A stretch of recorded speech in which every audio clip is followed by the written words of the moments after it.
చెన్నై అలాగే ఢిల్లీ జట్ల మధ్య జరిగిన మ్యాచ్లో ఢిల్లీ జట్టును ఓడించి చెన్నై జట్టు అద్భుతమైన కంబ్యాక్ ఇస్తోంది. అయితే వరుసగా చెన్నై జట్టు చాలా బాగా రాణిస్తోంది కూడా. అయితే ముఖ్యంగా సంజు శాంసన్ బ్యాటింగ్లో దుమ్ము రేపుతున్నాడు.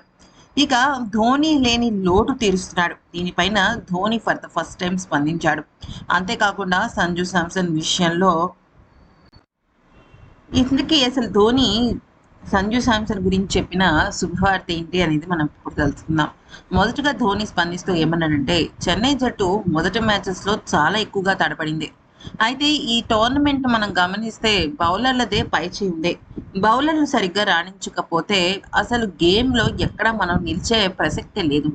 అయితే క్రమక్రమంగా బౌలర్లు మంచి పట్టు సాధిస్తున్నారనుకునే టైంకి బ్యాటింగ్లో తడబాటు మొదలైంది.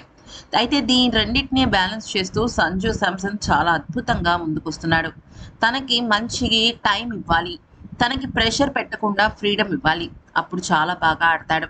అయితే నా ఉద్దేశంలో నేను ఎప్పుడూ కూడా చెన్నై జట్టుని ఈ రోజు గురించి ఆలోచించను.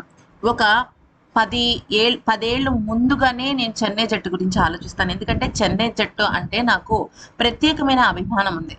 అయితే రాబోయే కాలంలో సంజు శాంసన్ చెన్నై జట్టు బాధ్యతలు ఖచ్చితంగా అద్భుతంగా నిర్వహిస్తాడని నాకు అనిపిస్తుంది. గతంలో తను ఎంతో గొప్పగా ఒక జట్టు కెప్టెన్గా మంచి అద్భుతాలను సృష్టించాడు. అటువంటి టాలెంట్ తనకి ఉంది. అంతేకాకుండా ముఖ్యంగా చెప్పాలి అంటే తన విషయంలో అంటే సంజు శాంసన్ విషయంలో నేను ఎప్పుడూ కూడా నా అంచనా తప్పవలేదు. మేబీ 1, 2 మ్యాచ్లు తను తడబడి ఉండొచ్చు. కానీ తన అద్భుతమైన కంబ్యాక్ ఎప్పుడూ కూడా జట్టుని నిలబెడుతుంది. ఇక జట్టు మొత్తం అంతా కూడా మంచి టెంపోలో ఉంది. దాన్ని కంటిన్యూ చేయాలి. అప్పుడే మనం మంచిగా ఈ ట్రోఫీ గెలవచ్చు అంటూ చెప్పుకొచ్చాడు.